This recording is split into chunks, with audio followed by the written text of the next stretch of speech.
Misty, the original female protagonist of the Pokemon anime. Ash met Misty in the very first episode of the Pokemon anime, and ever since then, she has been very iconic in the Pokemon franchise. She stayed with Ash for the entirety of Kanto, the Orange Islands, and Johto, but ended up leaving Ash at the end of the Pokemon Johto series due to her sisters going on a world vacation and Misty having to take over the Cerulean gym. She spent a lot of time with Ash, and in doing so, built up quite the bond with him. She played the role as his friend, coach, and crush.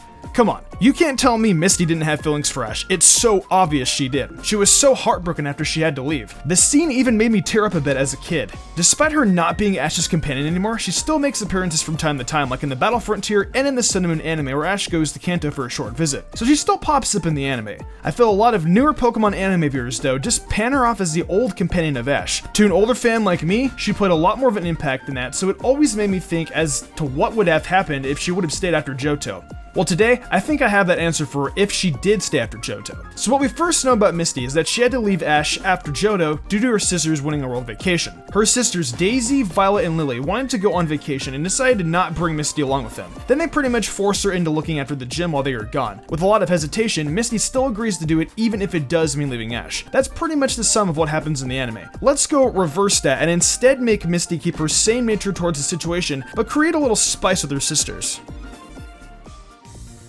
It's the end of Johto, and Ash is on his way back to Kanto with Misty and Brock. Once they arrive back in Kanto, they decide to stop off in Viridian City where Misty is then greeted by Nurse Joy. She tells Misty that her sisters want her to call right away. She gives them the phone call, and they drop the bombshell of vacation without her, and she has to take over the gym while they are gone. The bye-bye, see you sucker kind of attitude. Without much of a choice, Misty accompanies Ash and Brock to the point where they all need to head off. Misty and Ash both look at each other with looks of disappointment, knowing that they both have to leave. This scene then plays where Brock gives Ash a boxed lunch, and Misty gives him a cloth to cover it. While Misty hands in the lunch, she is smiling but trying to keep her tears held back. Ash takes the lunch and says thank you to both Misty and Brock for being incredible friends. Then they split up and Ash makes his way over to Pallet Town, Brock to Pewter, and Misty back to Cerulean. On the way back to Cerulean, Misty comes to the realization that Ash just sees her as a friend, but deep down she still has feelings for him and they are actually pretty strong. She is constantly thinking about him while riding back to Cerulean on her repaired bike. Along the way, she decides to hitch up for the night and decides to stop at a Pokemon Center along the way. Knowing that Misty would be headed toward the general vicinity, her sisters relayed a message to the Nurse Joy at that Pokemon Center. Misty arrives at the Pokemon Center and Nurse Joy tells her that her sisters wind up getting scammed out of the vacation. Daisy had entered a sweepstakes to go on a world cruise on the SSN,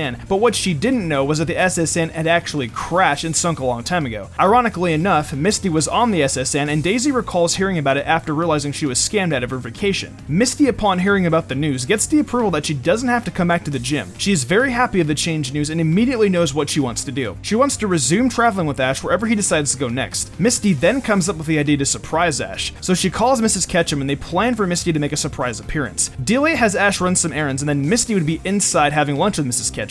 She agrees to the plan and is overjoyed to have Misty come over. The plan is then set in motion and Ash returns from running errands and nearly drops the ingredients for their dinner that night to the floor after seeing Misty. Surprisingly enough, it was actually Misty's favorite dish. Misty then smiles at Ash and says I don't have to go back to Cerulean. Ash is overjoyed to see Misty and explains to her that he's going to be going to the Hoenn region for the next phase of his journey. With that being said, they make their way over to Hoenn and from here on out, Misty accompanies Ash all the way to current Alola. Now, a lot of you are probably asking, okay, Misty travels to all the other regions with Ash, but what happens to the other female protagonists? Well, they are still here, and they still accompany Ash and Misty for the sake of plot. Is there a love triangle going on with these protagonists?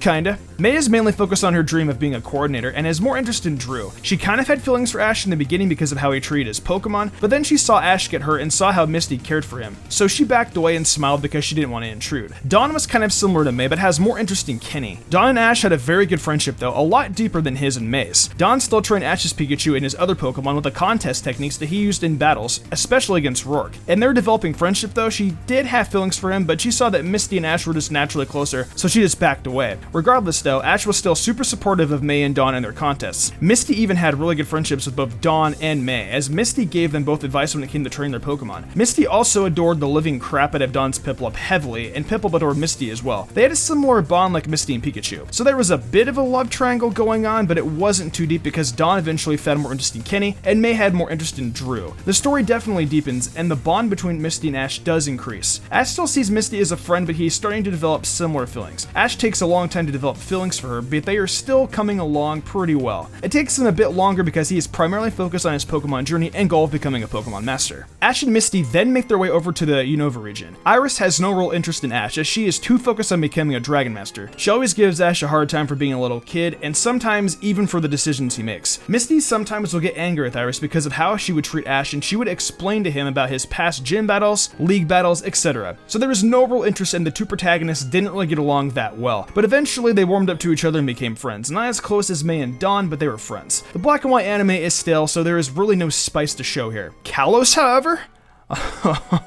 Well, this is where things actually kind of get interesting. Throughout the entirety of the Kalos arc, Misty and Serena have a love triangle with Ash. The reasoning Serena doesn't back off as easily as the others is because Serena has always liked Ash due to an event that had happened back in Kanto some years back. Ash and Serena were at a camp in Kanto and Serena had hurt herself. Ash helped bandage her up and held her hand back to camp. Ever since that moment, Serena has always had feelings for Ash, and because technically she had known him longer, this gets Misty a little jealous. Misty and Serena had moments where Ash needed help, and both of them would offer at the same time to help him. Serena was a little more shy about it, but she still attempted to get close to Ash when Misty wasn't around. If Misty were to see, she would get super jealous and attempt to pull him away with some petty excuse. Though they did compete for his affection, they tried to maintain a friendship around each other. There was even a point where they had gotten separated from everyone else and they had to work together to make it back to everyone else. They agreed on a temporary truce, but as soon as the situation was over, they would go back to being rivals immediately. This event deepened their friendship, but they still competed for Ash. As Ash's journey continues, these events still happen with the love triangle, and as the end of Kalos unfolds after the league, it is now time for everyone to go their separate ways. Ash has helped Serena a lot through both their journeys, giving her constant support and being there for whenever she was sad. This obviously deepened her feelings for Ash, so Serena is about to leave and all of a sudden has the urge to leave a certain mark on Ash's face. As Serena goes up the stairs and closes in Ash's face, Misty catches wind of this and snipes her to it. This makes everyone around shocked and leaves Serena starstruck. What happens next? I don't know, you guys decide in the comments below. I thought this would be a perfect place to end it because Amore shipping and Poke shipping in my eyes are the most iconic of the Pokemon shippings between Ash and a female protagonist. I had to end it off with this rivalry because Lana and Mallow just don't give me that spark yet. But yeah, I hope you guys did enjoy this what if scenario, and be sure to definitely tell me what you guys thought about it and what would come next. If you enjoyed the video, why not leave a like and subscribe to my channel with notifications on, that way you never miss an upload. If you want to support me further, consider following my Twitch where I stream a lot of Pokemon content like shiny hunting, showdown battles, even Pokemon Mystery Dungeon, Explorers of Sky speedruns. I'm currently in partnership push for Twitch, so if you guys could come down and support, I would love that a lot. Want to support me further and gain cool perks? Check out my Patreon. Fly Jubilee and Daniel Leon did, and I want to thank them personally for going above and beyond. It means the world to me. I think I'm gonna wrap this up though. I'm Mystic Umbreon, and I will see you in the future for some more awesome Pokemon content.